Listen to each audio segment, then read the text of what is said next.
سورۃ المائدہ آیت نمبر 55 کے اندر اللہ تعالیٰ ارشاد فرماتا ہے انما ولیکم اللہ ورسولہ والذین آمنوا الذین یقیمون الصلاة ویؤتون الزکاة وہم راکعون صدق اللہ العظیم۔ ترجمہ کنز الایمان، تمہارے دوست صرف اللہ اور اس کا رسول اور ایمان والے ہیں جو نماز قائم کرتے ہیں، زکوٰۃ دیتے ہیں اور اللہ کے حضور جھکے ہوئے ہیں۔ ماشاءاللہ سے یہ جو مہینہ ہے رحمتیں اور برکتیں لٹاتا ہوا گزر رہا ہے، جس کے اندر اللہ تعالیٰ افطار کے وقت 10 لاکھ ایسے جہنمیوں کو جنتی بنا دیتا ہے جن پر جہنم واجب ہو چکا ہوتا ہے۔ بابرکت گھڑیاں ہیں، جمعے کے دن ایک سیکنڈ کے اندر اللہ تعالیٰ 10 لاکھ جہنمیوں کو جہنم سے آزاد فرماتا ہے۔ دعا کرتے ہیں کہ اللہ تعالیٰ جن کی بخشش ہو رہی ہے ان میں ہمیں بھی شامل فرما دے، اور اپنی رحمت سے اللہ تعالیٰ مرنے کے بعد ہمیں بھی جنت میں اعلیٰ مقام عطا فرمائے۔ آج مغرب کی نماز سے اعتکاف کا سلسلہ شروع ہو جائے گا، اور خوش قسمت ہیں وہ لوگ جو مسجد میں اعتکاف کریں گے۔ حضرت عائشہ صدیقہ رضی اللہ تعالیٰ عنہ جو مومنین کی والدہ ہیں، فرماتی ہیں کہ جب حضور صلی اللہ علیہ وآلہ وسلم 20 روزے گزار لیتے تو اس میں بھی آپ بہت زیادہ عبادت کرتے، مگر جیسے آخری عشرہ شروع ہو جاتا تو پھر آپ کی عبادت کا سلسلہ اور بھی بڑھ جاتا، مطلب کہ آرام بہت کم کرتے اور عبادت بہت زیادہ کرتے۔ تو ہمیں بھی چاہیے کہ حضور نبی پاک صلی اللہ علیہ وآلہ وسلم کی اس پیاری سنت پر عمل کرتے ہوئے، اگر ہم پہلے پوری تراویحیں نہیں پڑھتے تھے، مشقت تو ہے مگر اب پوری 20 پڑھ لیں، کوئی تسبیح نماز کا سلسلہ شروع ہو جائے، کوئی نوافل کا سلسلہ شروع ہو جائے، قرآن پاک جتنا پڑھتے ہیں اس سے تھوڑا سا زیادہ کر لیں، درود پاک جتنا پڑھتے ہیں اس سے زیادہ کر لیں، تو یہ حضور علیہ الصلوۃ والسلام کی سنت پر عمل بھی ہو جائے گا۔ اور مسجد کے اندر اعتکاف کرنے کے بارے میں حضرت عائشہ صدیقہ رضی اللہ تعالیٰ عنہ فرماتی ہیں کہ جس نے ایمان کے بعد ثواب کی نیت سے اعتکاف کیا، اللہ تعالیٰ پچھلے سال کے سارے گناہ بخش دیتا ہے۔ اور پھر فرمایا کہ جو 10 دن کا اعتکاف کرتا ہے، اللہ تعالیٰ عز و جل اس کو 2 مقبول عمرے اور 2 مقبول حج کا ثواب دیتا ہے۔ اور ایک مقام پر فرمایا حضور علیہ الصلوۃ والسلام نے کہ میرا کوئی بھی غلام 1 دن کا جو اعتکاف کرتا ہے،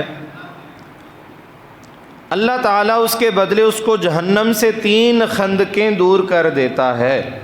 اور 3 خندقیں کتنی ہیں؟ مشرق سے لے کر مغرب تک جو درمیانی فاصلہ ہوگا اتنی بڑی ایک خندق ہے، اور اس طرح کی 3 خندقیں جو ہیں وہ کھودی جائیں تو اتنا دور اللہ تعالیٰ بندے کو جہنم سے کر دیتا ہے جو بندہ ثواب کی نیت سے صرف ایک دن کا اعتکاف کرتا ہے۔ یہ نیکیاں کمانے کا مہینہ ہے اور نیکیاں کمانے کا عشرہ ہے، اور جہنم سے آزادی کا جو سلسلہ ہے وہ آج شام کے بعد شروع ہو جائے گا۔ اللہ تعالیٰ کی رحمت پکار کر کہتی ہے کوئی بخش چاہنے والا اس کو بخش دیا جائے۔ تو اب کمی ہمارے اندر ہی ہونی ہے کہ ہم نے اپنے رب کی بارگاہ میں کتنی محنت کرنی ہے، کتنی مشقت کرنی ہے، اور کتنی توجہ کے ساتھ ہم نے عبادت کرنی ہے اور اپنے گناہوں سے توبہ استغفار کرنا ہے۔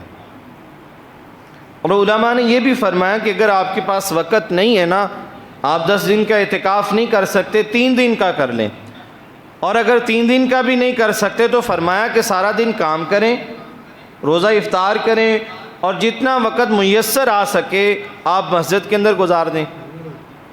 مسجد کے اندر کوئی بندہ بالکل بھی کچھ نہ کرے، پھر بھی جس طرح میٹر چلتا ہے اسی طرح اس کی نیکیاں بڑھتی چلی جائیں گی۔ جتنے وہ سانس لے گا مسجد میں اتنی نیکیاں اس کے نامہ اعمال میں درج ہوتی چلی جائیں گی۔ تو لہٰذا پیغام یہی ہے کہ یہ غفلت کے اندر یہ 10 دن نہ گزارے جائیں۔ مشقت جس طرح حضور علیہ الصلوۃ والسلام فرمایا کرتے، حضرت اماں عائشہ صدیقہ رضی اللہ تعالیٰ عنہ فرماتی ہیں کہ آپ پہلے سے بھی زیادہ کمر بستہ ہو جاتے، محنت کرتے عبادت کے اندر، ریاضت کے اندر، اور کم آرام کرتے۔ تو اسی طرح ہمارے پاس بھی وہ وقت ہے، وہ گھڑیاں ہیں، اللہ نے صحت بھی دی ہے، تندرستی بھی دی ہے، وقت بھی دیا ہے، تو کوشش کریں کہ مسجد میں جتنا رہیں گے اتنی آپ غیبتیں کم کریں گے، چغلیاں کم سنیں گے، جھوٹ کم بولیں گے، لڑائیاں نہیں ہوں گی، بد نگاہی نہیں ہوگی، بے حیائی کے کام نہیں ہوں گے۔ جیسے ہم گھروں میں چلے جاتے ہیں، گلیوں بازاروں میں، تو پھر یہ سارا کچھ ہوتا ہے، مگر جب بندہ مسجد میں آ جاتا ہے تو پھر وہ یا قرآن پاک پڑھتا ہے یا وہ درود پاک پڑھتا ہے، کچھ بھی نہ پڑھے، چپ بھی رہے، تب بھی نیکیاں بڑھتی چلی جاتی ہیں۔ تو زیادہ وقت پھر آپ مسجد میں گزاریں، یہ بھی آپ کے لیے فائدہ ہے۔ اللہ رب العزت کی بارگاہ میں دعا ہے کہ اللہ تعالی ہم سب کو اعتکاف کرنے کی، خواہ وہ سنت ہو نفلی ہو، وقت کا تقاضا ہے کہ آپ اعتکاف ضرور کریں۔ اللہ رب العزت ہم سب کو عمل کی توفیق نصیب فرمائے۔ کل جو ہے وہ 21 رمضان المبارک حضرت مولا علی شیر خدا کرم اللہ وجہ الکریم آپ کا یوم وصال ہے۔ یہ مسلمانوں کے چوتھے خلیفہ ہیں، مولا المسلمین ہیں، فاتح خیبر ہیں، باب مدینۃ العلم ہیں، حضرت علی المرتضیٰ شیر خدا رضی اللہ تعالیٰ عنہ۔ آج کل کے دن آپ شہید ہو گئے، یعنی کہ آپ کو زخم پہلے آئے تھے 1-2 دن پہلے، مگر ان زخموں کی تاب نہ لاتے ہوئے آپ اس دنیا سے پردہ فرما گئے۔ آپ کی شان کا عالم کیا ہے؟ جتنی بھی آپ کی شانیں بیان کی جائیں وہ کم ہے، حتیٰ کہ حضور علیہ الصلوۃ والسلام نے فرمایا کہ انظر الی وجہ علی عبادہ، کہ علی کے چہرے کو دیکھنا بھی عبادت ہے، علی کا ذکر کرنا بھی عبادت ہے، علی کا ذکر سننا بھی عبادت ہے۔ اللہ اکبر۔ جس طرح ہم قرآن کو دیکھتے ہیں، قرآن کو دیکھنا بھی ثواب ہے، قرآن کو پڑھنا بھی ثواب ہے، اور قرآن کو سننا بھی ثواب ہے، اسی طرح مولا علی شیر خدا کرم اللہ وجہ الکریم آپ کو دیکھنا بھی ثواب ہے، آپ کا ذکر کرنا بھی ثواب ہے، اور آپ کا ذکر سننا بھی ثواب ہے۔ اللہ اکبر۔ ایک مقام ہے، نبی پاک صلی اللہ علیہ وآلہ وسلم جب حجۃ الوداع کے موقع پر آخری حج کر کے واپس تشریف لائے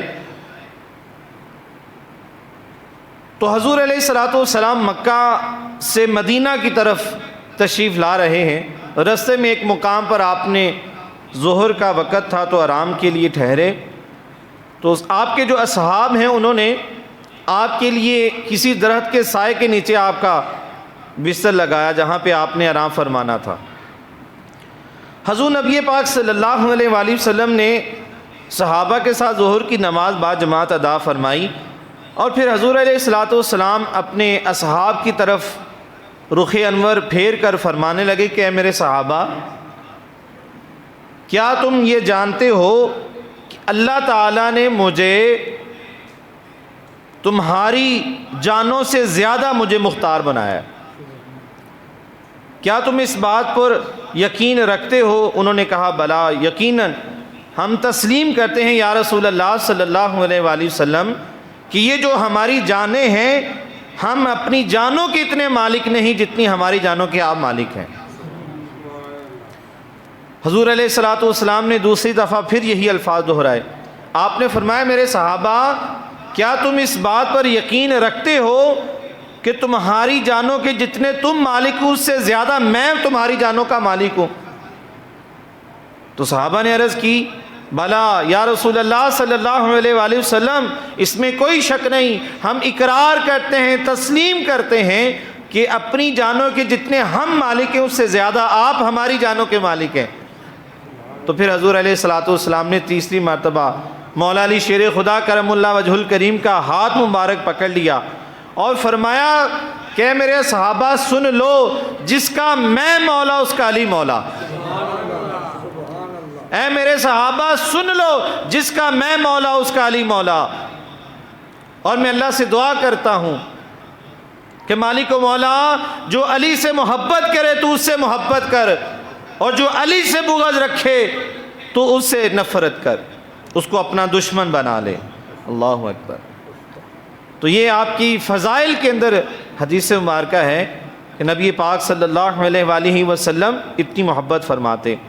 اور حضرت بڑی خوبصورت حدیث مبارکہ عائشہ صدیقہ رضی اللہ تعالی عنہا فرماتی ہیں کہ میں اکثر دیکھتی کہ حضور نبی پاک صلی اللہ علیہ وآلہ وسلم کے یار غار یار مزار خلیفہ اول حضرت سیدنا ابو بکر صدیق رضی اللہ تعالیٰ عنہ، یہ حضرت مولا علی شیر خدا کرم اللہ وجہ الکریم کے چہرے کو بڑا دیکھتے۔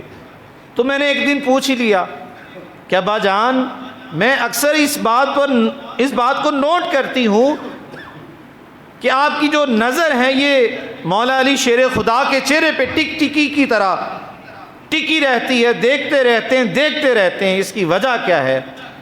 تو آپ مسکرائے اور فرمایا کہ بیٹی میں اس چہرے کی زیارت کیوں نہ کروں جن کے بارے میں آخر الزمان نبی صلی اللہ علیہ وآلہ وسلم نے فرمایا کہ علی کے چہرے کو دیکھنا بھی عبادت ہے، لہٰذا میں وہ عبادت کرتا ہوں۔ نعرہ تکبیر، اللہ اکبر، نعرہ رسالت، نعرہ حیدری، یا علی، نعرہ حیدری، یا علی، یا علی، یا علی۔ اور یہ جو عبادت ہے صحابہ کرام کیا کرتے، تابعین نے بھی یہ عبادت کی، مگر ہمارے حصے میں یہ عبادت نہیں ہے، مگر دعا کر سکتے ہیں کہ اللہ تعالیٰ اپنے محبوب کے صدقے خواب کے اندر ہی ہمیں مولا علی شیر خدا کا دیدار نصیب فرما دے۔ قرآن پاک کی جو میں نے آپ کے سامنے آیہ مقدسہ پڑھی، اب میں اس پر آتا ہوں اور اس کی تفسیر کے اوپر جا کے پھر ہم اپنے موضوع کو مکمل کریں گے۔ سورہ مائدہ کی میں نے آیت نمبر 55 آپ کے سامنے تلاوت کرنے کا شرف حاصل کیا۔ اس میں بھی حضرت مولا علی شیر خدا رضی اللہ تعالیٰ عنہ کی فضیلت اللہ تعالیٰ نے بیان فرمائی۔ روایت میں آتا ہے کہ ایک دفعہ آپ نفل ادا فرما رہے تھے، ایک سائل آتا ہے اور اس نے صدا دی کہ میں بڑا محتاج ہوں، حاجت مند ہوں، میری کوئی مدد کرے۔ اتنے میں حضرت مولا علی شیر خدا رضی اللہ تعالیٰ عنہ کے الٹے ہاتھ سیدھے ہاتھ کی یہ جو چھوٹی انگلی ہے اس میں مندری تھی، انگوٹھی جسے بولتے ہیں۔ آپ نے رکوع میں جاتے ہوئے وہ انگوٹھی اشارتاً کیا اس سائل کی طرف کہ یہ اتار لو۔ جیسے انہوں نے وہ انگوٹھی اتاری، اس منظر کو نبی پاک صلی اللہ علیہ وآلہ وسلم ملاحظہ فرما رہے تھے۔ جب یہ منظر دیکھا کہ میرے جو بھائی ہیں حضرت علی شیر خدا رضی اللہ تعالیٰ عنہ، ان کی ایسی سخاوت ہے کہ وہ نماز کی حالت میں بھی سخاوت کرتے ہیں، تو انہوں نے ہاتھ اٹھا دیے، اللہ کی بارگاہ میں ہاتھ اٹھا دیے اور عرض کی مالک و مولا، جس طرح موسیٰ علیہ السلام نے دعا کی تھی کہ ہارون علیہ السلام کو میرا بھائی اور وزیر بنا دے، مالک میں بھی تیری بارگاہ میں دعا کرتا ہوں کہ علی کو میرا بھائی اور میرا وزیر بنا دے۔ اور صحابی بیان کرتے ہیں کہ خدا کی قسم ابھی الفاظ یہ پورے نہیں ہوئے تھے، حضرت ابو ذر غفاری رضی اللہ تعالیٰ عنہ کہتے ہیں کہ جبرائیل علیہ السلام حاضر ہو گئے اور قرآن کی یہ آیات لے کر آ گئے، انما ولیکم اللہ ورسولہ والذین آمنوا الذین یقیمون الصلاۃ ویؤتون الزکاۃ وہم راکعون، تمہارے دوست صرف اللہ اور اس کا رسول اور ایمان والے ہیں جو نماز قائم کرتے ہیں، زکوٰۃ دیتے ہیں اور اللہ کے حضور جھکتے ہیں۔ اللہ اکبر۔ یہ وہ آیہ مقدسہ جو تھی حضرت مولا علی شیر خدا کرم اللہ وجہ الکریم آپ کے حصے میں یہ آئی۔ تو اس سے بھی پتہ چلتا ہے کہ حضرت مولا علی شیر خدا رضی اللہ تعالیٰ عنہ کا مقام اور مرتبہ کیا ہے، کہ آپ کی شان کے اندر، فضیلت کے اندر اللہ تعالیٰ قرآن نازل فرما رہا ہے۔ اب اس آیہ مقدسہ کی طرف آتے ہیں۔ یہ تو شان نزول تھا جو میں نے آپ کے سامنے رکھا۔ اب کسی کے دل میں یہ بھی خیال آ سکتا ہے کہ یہ کیسی سخاوت ہے، تو یہاں پہ علماء نے تھوڑی سی رہنمائی کی تاکہ بندے کا ایمان ڈگمگائے نہ۔ پہلی بات تو یہ ہے کہ آپ نفل ادا فرما رہے تھے، دوسرے نمبر پہ سیدھے ہاتھ کو آپ اٹھا سکتے ہیں، قیام سے رکوع میں جاتے ہوئے سیدھے ہاتھ کا استعمال کر سکتے ہیں۔ نمبر 3 پہ ایک ہوتا ہے کثیر عمل، جیسے آپ خارش کرتے جائیں، کپڑوں کو سہلاتے رہیں، کوئی نہ کوئی کام کرتے رہیں تو وہ کثیر عمل بن جائے تو اس سے نماز ٹوٹ جاتی ہے۔ تو یہاں پہ علماء نے رہنمائی کرتے ہوئے ہمارے ایمان کو بچاتے ہوئے رہنمائی کی کہ یہ مت گمان کرنا کہ آپ کی نماز کیسی تھی، آپ کا خیال تو سائل کی طرف تھا۔ فرمایا کہ یہ اللہ والوں کی شان ہوتی ہے جن کو حضور علیہ الصلوۃ والسلام باب العلم کہہ دیں، علم کا شہر کہہ دیں۔ فرمایا کہ میں علم کا شہر ہوں اور اس شہر کا دروازہ مولا علی شیر خدا ہے۔ ان کے علم کے بارے میں کوئی شک کر دے، ان کی شریعت میں کوئی شک کر دے تو وہ اپنے ایمان میں شک کر رہا ہے، ان کی شان میں شک نہیں کر سکتے ہم۔ تو یہ پھر بھی میں تھوڑی سی رہنمائی کے لیے میں نے یہ جملہ کہہ دیا کہ ہم یہ گمان نہیں کر سکتے کہ یہ کیا معاملہ تھا، کس طرح نماز کی حالت میں انہوں نے انگوٹھی دے دی۔ تو انہوں نے یہ بھی لکھا تھا جیسے ہم جو نمازی ہوتے ہیں ان کی جو انگوٹھیاں ہوتی ہیں وہ نرم ہوتی ہیں، وضو کرنا تو آسانی سے وہ نکل جاتی ہیں، اوپر نیچے کرتے رہتے ہیں تاکہ وہاں پہ پانی داخل ہو جائے۔ تو مولا علی شیر خدا رضی اللہ تعالیٰ عنہ کی انگوٹھی بھی نرم تھی، وہ سخت نہیں تھی کہ پھنسی ہوئی تھی، آرام سے اس سائلیں اتار لی۔ اور یہ منظر حضور علیہ الصلوۃ والسلام اور دیکھ رہے تھے، اور مفسرین نے اسی واقعے کو شان نزول قرار دیا کہ اسی موقع پر حضور علیہ الصلوۃ والسلام نے اللہ سے دعا کی اور اللہ تعالیٰ نے حضرت علی شیر خدا کی شان میں یہ قرآن کی آیت نازل فرما دی۔ کن کے دوست، ایمان والوں کے دوست کون ہیں؟ اللہ اور اس کا رسول بھی ہے، اور وہ لوگ ہیں جو نماز قائم کرتے ہیں، زکوٰۃ ادا کرتے ہیں اور رکوع کرنے والوں کے ساتھ رکوع کرتے ہیں۔ اللہ اکبر۔ یہ جو سب سے پہلا لفظ قرآن پاک میں اللہ تعالیٰ نے استعمال کیا، انما ولیکم، ولی کا مطلب ہوتا ہے اللہ کا دوست، اور اگر ہم لغوی معنی لیں تو اس کا معنی پھر بھی یہی بنے گا، دوست۔ اور جو دوست ہوتا ہے وہ مدد کرنے والا ہوتا ہے، ٹھیک ہے نا۔ یہ حضور علیہ الصلوۃ والسلام کا یہ جو فرمان ہے نا، جس کا میں مولا اس کے علی مولا، اور مولا کا معنی بھی دوست ہی لیا جاتا ہے، مددگار، مدد کرنے والا۔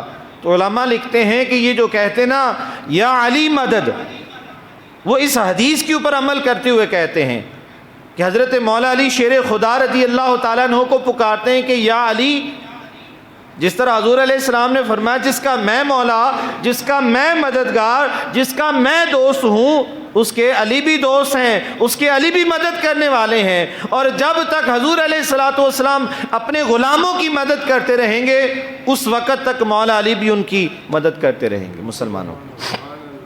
تو لہٰذا جس طرح ہم حضور علیہ الصلوۃ والسلام سے مدد طلب کر سکتے ہیں، علماء فرماتے ہیں اسی طرح ہم مولا علی شیر خدا سے بھی مدد طلب کر سکتے ہیں۔ اور دوسرے یہ الفاظ ہیں، انداز بدل گیا نا، وہاں پہ ولی کا لفظ استعمال کر دیا اور دوسرے انداز میں آپ کہتے ہیں یا علی مدد۔ اس کا معنی ولی کا مطلب بھی ہے مدد کرنے والا، ٹھیک ہے، اور حدیث کے جو الفاظ ہیں اس کا بھی معنی یہی ہے، مدد کرنے والا۔ اور ادھر اللہ تعالیٰ بھی فرما رہا ہے انما ولیکم، تمہارے مددگار کون ہیں؟ اللہ اور اس کے رسول ہیں۔ اور پھر کون مددگار ہیں؟ جو نماز قائم کرنے والے ہیں، زکوٰۃ دینے والے ہیں اور رکوع کرنے والوں کے ساتھ رکوع کرنے والے ہیں، وہ بھی تمہارے مددگار ہیں۔ کن کے؟ ایمان والوں کے۔ یعنی کہ ہمارے مددگار کون کون سے ہیں؟ اللہ تعالیٰ بھی ہماری مدد کرنے والا ہے، اس کا رسول بھی ہماری مدد کرنے والا ہے، اور ہر وہ نیک بندہ ہماری مدد کرنے والا ہے جو نمازی اور پرہیزی ہے۔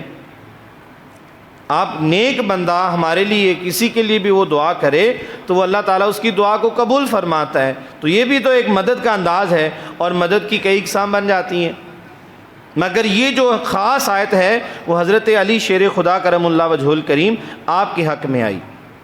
آپ کا ایک بڑا خوبصورت واقعہ ملتا ہے، ایک حبشی تھا، جب آپ خلافت پر مامور تھے تو وہ آپ سے بڑی محبت کرتا۔ صحابہ کرام رضی اللہ تعالیٰ عنہ مجمعین کہتے ہیں کہ ہمارے اس مدینہ پاک شہر میں منافق بھی تھے جنہوں نے کفر کا لبادہ تھے، اصل میں وہ کافر مگر انہوں نے مسلمانوں کا لبادہ اوڑھا ہوا تھا، امامہ شریف، داڑیاں، نماز بھی پڑھتے، اندر سے وہ کھوکھلے تھے، مطلب کہ وہ کافر تھے اور مسلمانوں کو معاذ اللہ یوں کہہ لیں کہ وہ بیوقوف بناتے تھے کہ ہم تو مسلمان ہیں، دھوکہ دیتے تھے مسلمان کو، اور جو صحابہ تھے وہ سمجھتے تھے یہ مسلمان ہیں، مگر حقیقت میں وہ منافق تھے، اور اللہ تعالیٰ نے منافقوں کی بڑی سخت مذمت کی۔ اور صحابہ کہتے ہیں کہ ہم منافق کی کس طرح پہچان کرتے ہیں؟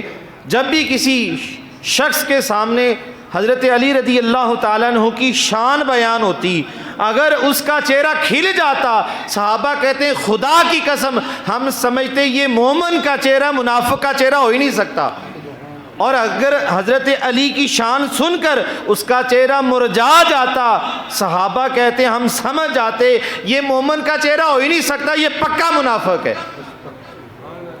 یعنی کہ جو منافق اور مومن کا فرق وہ چہرہ ہے مولا علی شیر خدا ہے۔ الحمدللہ ہم ان سے محبت کرنے والے، جن کی شانیں اللہ تعالیٰ بیان کرے، جن کی شانیں حضور علیہ السلام بیان کریں، تو ہم کیوں نہ ان کی شانیں بیان کریں، ہم کیوں نہ ان کے نعرے لگائیں، ہم کیوں نہ ان کے فضائل سنیں اور پڑھیں۔ اور یقیناً مولا علی شیر خدا رضی اللہ تعالیٰ عنہ جو اللہ تعالیٰ نے آپ کو شانوں سے نوازا ہے وہ کسی اور کے حصے میں نہیں آئی ہے۔ اللہ تعالیٰ ہمیں حضور علیہ السلام کے نالین کا صدقہ چاروں یاروں کی سچی محبت اور سچی غلامی عطا فرمائے، اور اہل بیت کی بھی سچی محبت اور سچی غلامی عطا فرمائے۔ جو حبشی تھا وہ آپ سے بڑی محبت کرنے والا تھا، اس نے کیا کیا؟ اس سے غلطی یہ ہوئی کہ اس نے چوری کر لی۔ انسان کی فطرت میں وہ غلطی کر لیتا ہے، گناہ کر لیتا ہے، مگر اس گناہ سے زیادہ بہتر یہ ہے کہ بندہ شرمندہ ہو جائے اور رجوع کر لے، اپنے رب سے معافی مانگ لے، یہ بڑی بات ہے۔ گناہ کرنے کے بعد اس پر اڑ جانا اور معافی نہ مانگنا یہ برا عمل ہے۔ گناہ ہو جاتا ہے، سب سے ہو جاتا ہے، ہماری فطرت میں شامل ہے کہ ہم گناہ کرتے ہیں۔ ہم فرشتے نہیں ہیں، نبی نہیں ہیں، نبی گناہ نہیں کر سکتے، فرشتے گناہ نہیں کر سکتے، انسان سے گناہ ہی تو ہوتے ہیں، مگر اچھا انسان وہ ہے وہ اللہ سے معافی مانگتا رہے۔ گناہ کر لے تو شرمندہ ہو جائے، یا اللہ مجھے معاف کر دے، مالک مجھے معاف کر دے۔ اس نے چوری کر لی، تھا وہ حضرت مولا علی شیر خدا سے محبت کرنے والا۔ جب وہ معاملہ آپ کے دربار میں حاضر ہوا تو آپ نے فرمایا تم نے چوری کی؟ اس نے کہا کہ حضور میں نے تو چوری کی ہے۔ تو آپ نے فرمایا شریعت کا حکم ہے کہ ہاتھ کٹے گا، تمہیں اس پر کوئی اعتراض؟ اس نے کہا مجھے کوئی اعتراض نہیں ہے، لہٰذا اس کا ہاتھ کاٹ دیا گیا۔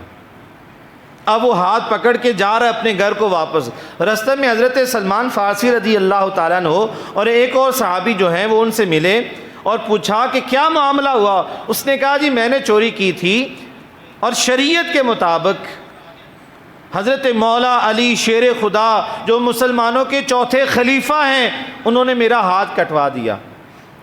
حضرت سلمان فارسی رضی اللہ تعالیٰ عنہ بڑے حیران ہوئے، اور ساتھ والے صحابی بھی، کہ انہوں نے تمہارا ہاتھ کٹوا دیا اور پھر بھی تم اتنے ادب اور محبت سے ان کا نام لے رہے ہو، کیا معاملہ ہے؟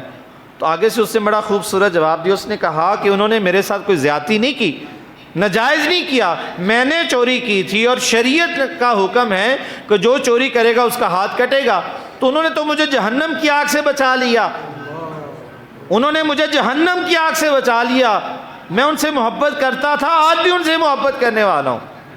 حالانکہ اگر والدین اولاد کو، سگی اولاد کو جھڑک دیں تو اولاد غصہ کر لیتی ہے، استاد اپنے بچوں کو مار لے تو وہ بچے غصہ کر لیتے ہیں مجھے ایسا زیادتی کے ساتھ مارا ہے، نہیں مارنا چاہیے تھا استاد صاحب کو، شکوہ بھی کرتے ہیں، لاما بھی آ جاتا بعض اوقات، والدین لے آتے ہیں کہ ماسٹر صاحب تسی میرے بچے نے بڑا ماریا۔ یہ معاملات ہیں، بچے اپنے والد صاحب سے غصہ کر لیتے ہیں، والدہ سے ناراض ہو جاتے ہیں، مگر وہ صحابی جو تھا اس کا انداز محبت دیکھیں کہ ناراض نہیں ہوا، ہاتھ کٹ گیا ہے، ہاتھ۔ یہ بات جو ہے حضرت سلمان فارسی رضی اللہ تعالیٰ عنہ نے حضرت علی رضی اللہ تعالیٰ عنہ سے کی کہ آپ کا ایک محب ہے جس کا بھی ہاتھ کٹا ہے تو وہ آپ سے اتنی محبت کرنے والا ہے۔ آپ نے فرمایا کہ بلاؤ اسے، واپس بلایا گیا، اس سے پوچھا گیا کہ تمہارا ہاتھ کٹا اور پھر بھی تم نے کوئی غصہ نہیں کیا، تو اس نے ساری وہ بات عرض کی تھی کہ حضور آپ نے تو مجھے جہنم کی آگ سے بچا لیا، میں غصہ کیوں کروں گا، آپ نے تو شریعت پر رہتے ہوئے عمل کیا ہے۔ حضرت علی شیر خدا اتنا خوش ہوئے، آپ نے فرمایا کہ اب تجھے بھی انعام ملے گا، تیرے پر بھی کرم ہوگا۔ آپ نے اس کو بلایا اور فرمایا کہ اپنا ہاتھ دو، جو کٹا ہوا ہاتھ۔ صحابہ اکرام کہتے ہیں کہ ہم نے دیکھا کہ حضرت مولا علی شیر خدا رضی اللہ تعالیٰ عنہ نے کٹا ہوا ہاتھ وہاں پر لگایا اور اس کے اوپر ایک رومال رکھا اور وہ کچھ پڑا، اور تھوڑی دیر کے بعد جیسے ہی رومال ہٹایا ہاتھ سلامت تھا، لگ ہی نہیں رہا تھا کہ یہاں سے ہاتھ کٹا ہے۔ تو فرمایا کہ یہ اہل بیت کی محبت میں اللہ تعالیٰ نے ہاتھ بھی سلامت عطا کر دیا۔ تو ہم بھی اگر اہل بیت سے محبت کریں گے انشاءاللہ دنیا میں بھی برکتیں حاصل ہوں گی، بروز قیامت ان کی شفاعت بھی میسر آئے گی اور ان کے صدقے جنت میں بھی جائیں گے انشاءاللہ۔ اب آجیے عاشق صاحب نعرہ لگائیں گے، نعرہ حیدری۔ نعرہ تکبیر، نعرہ رسالت، یا رسول اللہ، نعرہ حیدری، یا علی، نعرہ حیدری، یا علی۔ تو یہ ہے مولا علی شیر خدا رضی اللہ تعالیٰ عنہ، آپ کے فضائل اور آپ کی شان و عظمت۔ اللہ تعالیٰ ہمیں بھی آپ کی محبت نصیب فرمائے۔ بڑے مشہور بزرگ گزرے ہیں جن کا نام ہے شاہ محمد غوث گلویاری رحمۃ اللہ علیہ۔ آپ نے ایک کتاب لکھی جس کا نام ہے جواہر خمسہ، اس کے اندر آپ نے بہت سارے وظائف لکھے۔ پاک و ہند کے اندر بہت سارے جو علماء ہیں، اعلیٰ حضرت رحمۃ اللہ علیہ، آپ نے بھی شیخ محدث دہلوی رحمۃ اللہ علیہ، عبدالحق محدث دہلوی رحمۃ اللہ علیہ، آپ نے بھی اس کے اندر بہت سارے وظائف کو اپنی زندگی کا حصہ بنایا اور تاکید کی کہ جو بھی بندہ ان وظائف کو کرے گا بہت فائدہ اس کو حاصل ہوگا۔ ان میں ایک وظیفہ لکھا ہے ناد علی کا، آپ نے نام بھی سنا ناد علی کا، اس کا تعویذ بھی چلتا ہے اور یہ اگر پڑھیں تو اس کی برکات بڑی حاصل ہوتی ہیں۔ ہمارے جو علماء ہیں اہل سنت کے، انہوں نے اس کے بڑے فضائل بیان کیے کہ کسی مصیبت میں، مشکل میں، بیماری کی حالت میں آپ اگر نعت علی کا وظیفہ کریں گے تو اللہ تعالیٰ حضرت علی کے صدقے سے آپ کی وہ مشکل، وہ بیماری، وہ پریشانی وہ دور کر دے گا۔ وہ میں پڑھ دیتا ہوں برکت کے لیے، اور کبھی موقع ملے تو آپ اس کو بھی پڑھ لیا کریں۔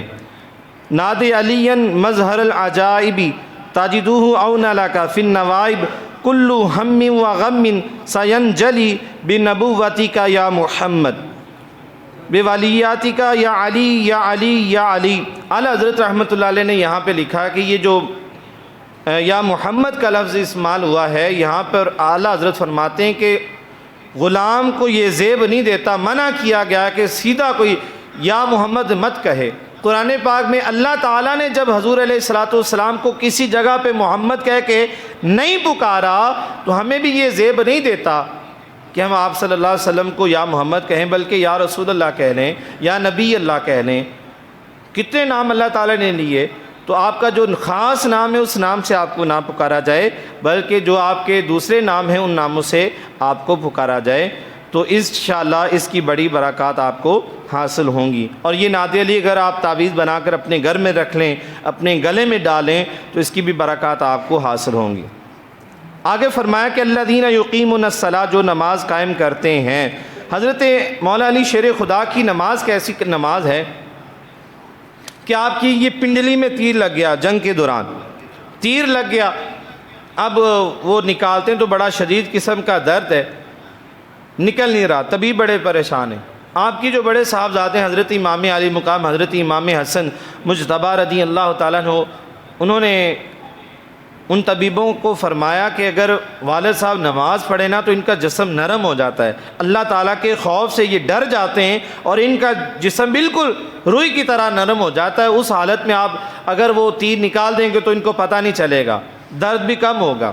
لہٰذا ایسا ہی ہوا کہ وہ جب نفل انہوں نے شروع کیے تو طبیبوں نے، جو حکیم تھا، طبیب تھا، علاج کرنے والا تھا، اس نے وہ تیر کو کھینچا تو آپ کو پتہ بھی نہیں چلا۔ جب نماز سے فارغ ہوئے تب آپ کو بتایا گیا کہ آپ کی جو خون کی وجہ سے کپڑے جو ہیں وہ ناپاک ہو چکے ہیں، آپ اپنی نماز کو دوبارہ دہرا لیں، کیونکہ ہم نے وہ تیر نکال دیا ہے۔ یعنی کہ اللہ تعالیٰ کا خوف اتنا زیادہ تھا کہ نماز کی حالت میں جب اللہ کی بارگاہ میں کھڑے ہوتے ان کو پتہ ہی نہیں چلتا تھا، پوری توجہ کے ساتھ وہ نماز پڑھا کرتے۔ جیسے ہم نماز پڑھتے ہیں، اللہ اکبر کہتے ہیں، اس کے بعد ہمیں پتہ نہیں ہوتا فاتحہ پڑھی ہے، ہمیں یہ نہیں پتہ سورت کون سی پڑھی، یہ بھی نہیں پتہ تسبیحاں کتنی پڑھی ہیں، سلام بھی پھیر دیتے ہیں، رکوع سجدہ بھی ہو جاتا ہے۔ یہ ہماری نماز ہے۔ اور کوشش کیا کریں کہ یہ جو نا ہونٹوں کا ہلنا اور اپنی آواز کانوں تک آنا یہ واجب ہے۔ کوئی بندہ منہ بند کر کے نماز پڑھے گا، نماز ہی نہیں ہوگی۔ تو یہ تجربہ کر کے دیکھ لیں کہ بندہ آہستہ آواز دل میں وہ نماز پڑھے تو وہ دائیں بائیں بڑی آسانی سے چلا جائے گا، مگر جو بندہ اتنی آواز میں نماز پڑھے گا کہ اس کی اپنی آواز اس کے کانوں میں پہنچ رہی ہے، ہونٹ اچھی طرح سے ہل رہے ہیں، تو وہ دائیں بائیں اس کا خیال نہیں جائے گا، بلکہ اس کا زیادہ خیال جو ہے وہ نماز میں ہی رہے گا۔ یہ بڑی بات نہیں ہے، بڑے بڑے مفتی چلے جاتے ہیں، آگے پیچھے ہو جاتے ہیں، خیال چلا جاتا ہے۔ یہ صحابہ کرام نے بھی حضور علیہ الصلوۃ والسلام کی بارگاہ میں اپنی پریشانی ظاہر کی تھی۔ حضور علیہ الصلوۃ والسلام نے فرمایا یہ ایمان کی علامت ہے، یہ شیطان جو ہے وہ حملہ کرتا ہے نماز کی حالت میں، تو ہمارا بھی دھیان آگے پیچھے چلا جائے گا، یہ بڑی بات نہیں ہے، مگر اگر آپ اس عمل پر عمل کریں گے تو زیادہ بہتر ہو جائے گی، نماز کا لطف آئے گا، خشوع اور خضوع پیدا ہو جائے گا، آپ کو پتہ ہوگا میں پڑھ کے آ رہا ہوں، میں کر کے آ رہا ہوں، اور میں نے اللہ کی بارگاہ میں پڑھا اور سنا کیا ہے۔ اسی پہ اکتفا کروں گا۔ اللہ رب العزت کی بارگاہ میں دعا ہے کہ اللہ تعالیٰ جو کچھ سنا سنایا عمل کی توفیق نصیب فرمائے۔